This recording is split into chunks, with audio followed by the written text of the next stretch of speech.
He says the problem with teachers is what's a kid going to learn from someone who decided that his best option in life was to become a teacher? He reminds the other dinner guests that, you know, it's true what they say about teachers. Those who can, do. And those who can't, teach. I decide to bite my tongue instead of his. And resist the urge to remind the other dinner guests that it's also true what they say about lawyers, because we're eating, after all. And this is supposed to be polite conversation.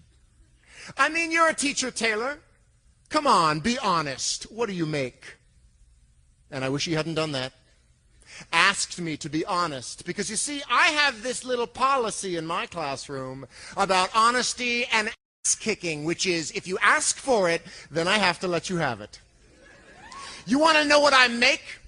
I make kids work harder than they ever thought they could. I can make a C+ feel like a Congressional Medal of Honor, and I can make an A- feel like a slap in the face. How dare you waste my time with anything less than your very best?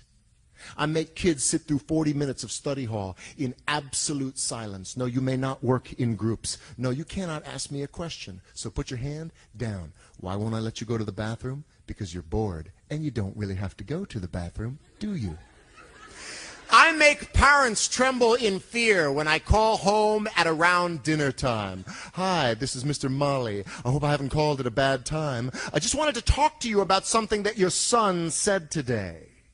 To the biggest bully in the class, he said, "Leave that kid alone. I still cry sometimes, don't you?" And it was the noblest act of courage that I have ever seen. I make parents see their children for who they are and who they can be. You want to know what I make? I make kids wonder. I make them question. I make them criticize. I make them apologize and mean it. I make them write, and then I make them read. I make them spell. Definitely beautiful, definitely beautiful, definitely beautiful, definitely beautiful, until they will never misspell either one of those words again. I make them show all their work in math class and then hide it on their final drafts in English. I make them realize that if you've got this, then you follow this. And if somebody ever tries to judge you based on what you make, you give them this. Here, let me break it down for you so you know what I say is true. I make a difference. Now, what about you?